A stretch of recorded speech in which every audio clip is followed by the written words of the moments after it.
दृष्टि पीसीएस के PCS in short programme में आपका स्वागत है। मैं हूं दीपाली तायडे और आज के एपिसोड में हम बात करेंगे मलेरिया की।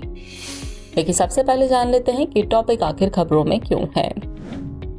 हाल ही में विश्व मलेरिया दिवस मनाया गया। आपको बता दें, विश्व मलेरिया दिवस बीते 25 अप्रैल को मनाया गया था। इस दिवस की स्थापना WHO द्वारा वर्ष 2007 में मलेरिया के बारे में जागरूकता बढ़ाने के लिए की गई थी।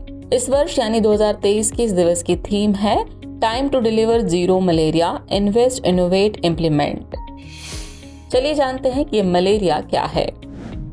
मलेरिया एक मच्छर वेक्टर जनित रक्त रोग है जो प्लाज्मोडियम परजीवी के कारण होता है। इस परजीवी का प्रसार संक्रमित मादा एनोफिलीज मच्छरों के काटने से होता है। मानव शरीर में प्रवेश करने के बाद परजीवी शुरू में यकृत कोशिकाओं के भीतर बढ़ोतरी करते हैं। उसके बाद लाल रक्त कोशिकाओं यानी आरबीसीज को नष्ट कर देते हैं, जिसके परिणाम स्वरूप आरबीसीज की क्षति होती है।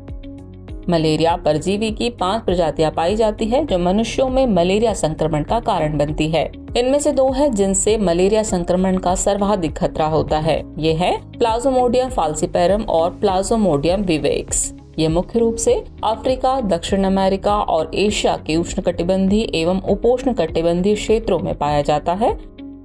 इसका लक्षण आमतौर पर संक्रमित मच्छर द्वारा काटे जाने के 10 से 15 दिनों के भीतर शुरू हो जाता है। इससे संक्रमित होने पर निम्न लक्षण दिखाई देते हैं, जिनमें शामिल है बुखार और फ्लू, ठंड लगना, सिर दर्द, मांसपेशियों में दर्द, थकान महसूस होना आदि। इससे शिशुओं, 5 वर्ष से कम उम्र के बच्चों, गर्भवती महिलाओं और HIV एड्स से पीड़ित लोगों में संक्रमण का खतरा सबसे अधिक होता है।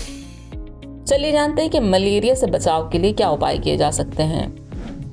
WHO ने उच्च जोखिम वाले क्षेत्रों में बच्चों में मलेरिया को रोकने के लिए RTS-S/AS01 मलेरिया वैक्सीन अनुमोदित की है। हालांकि इसके लिए पूर्ण रूप से वैक्सीन अभी विकसित नहीं हुई है। इसके बचाव के उपाय की बात करें तो मलेरिया वाले स्थान पर सोते समय मच्छरदानी का प्रयोग करें। शाम ढलने के बाद मच्छर भगाने वाले उपायों का प्रयोग करें, जिनमें DIIT IR3535 या इकारिडिन युक्त केमिकल और ऐसे प्रोडक्ट शामिल हैं। इसके अलावा कॉइल और वेपराइजर का उपयोग करें, सुरक्षात्मक कपड़े पहने और विंडो स्क्रीन का उपयोग करें। और आखिर में बात भारत सरकार के उन प्रयासों की जो मलेरिया नियंत्रण रोकथाम के लिए किए गए हैं। राष्ट्रीय मलेरिया नियंत्रण कार्यक्रम वर्ष 1953 में शुरू किया गया था। यह भी मलेरिया को नियंत्रित करने के लिए शुरू किया गया था। इसी तरह राष्ट्रीय वेक्टर जनित रोग नियंत्रण कार्यक्रम है। यह मलेरिया, जापानी इंसेफेलाइटिस, डेंगू, चिकनगुनिया, कालाजार और हाथी पांव रोग जैसे वेक्टर जनित रोगों की रोकथाम और नियंत्रण के लिए एक व्यापक कार्यक्रम है, जिसे भारत सरकार ने शुरू किया है। इसी तरह मलेरिया उन्मूलन 2016 से 2030 के लिए एक राष्ट्रीय ढांचा भी जारी किया गया है।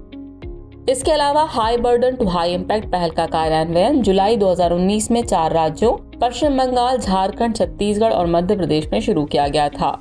साथ ही malaria elimination research alliance India यानी MERA इंडिया भी इसी दिशा में एक पहल है। इसकी स्थापना भारतीय चिकित्सा अनुसंधान परिषद यानी ICMR द्वारा मलेरिया नियंत्रण पर काम करने वाले भागीदारों के समूह के साथ की गई है। चलिए वक्त हो चला आज के टॉपिक से रिलेटेड अभ्यास प्रश्न को देखने का। तो अभ्यास प्रश्न है, मलेरिया के संदर्भ में निम्नलिखित कथनों पर विचार कीजिए। कथन 1 है एक वेक्टर जनित बीमारी है। कथन 2 है ये प्लाज्मोडियम परजीवी के कारण होता है। उपरोक्त कथनों में से कौन सा सही कथन सही है या फिर है आपके ऑप्शन है। ऑप्शन ए केवल 1, ऑप्शन बी केवल 2, ऑप्शन सी 1 और 2 दोनों, या फिर ऑप्शन डी न तो 1 और न ही 2। तो व्यूअर्स, इस प्रश्न का जवाब कमेंट बॉक्स में देना न भूले। जल्दी मिलते हैं नए एपिसोड में किसी और नए टॉपिक के साथ। तब तक के लिए शुक्रिया।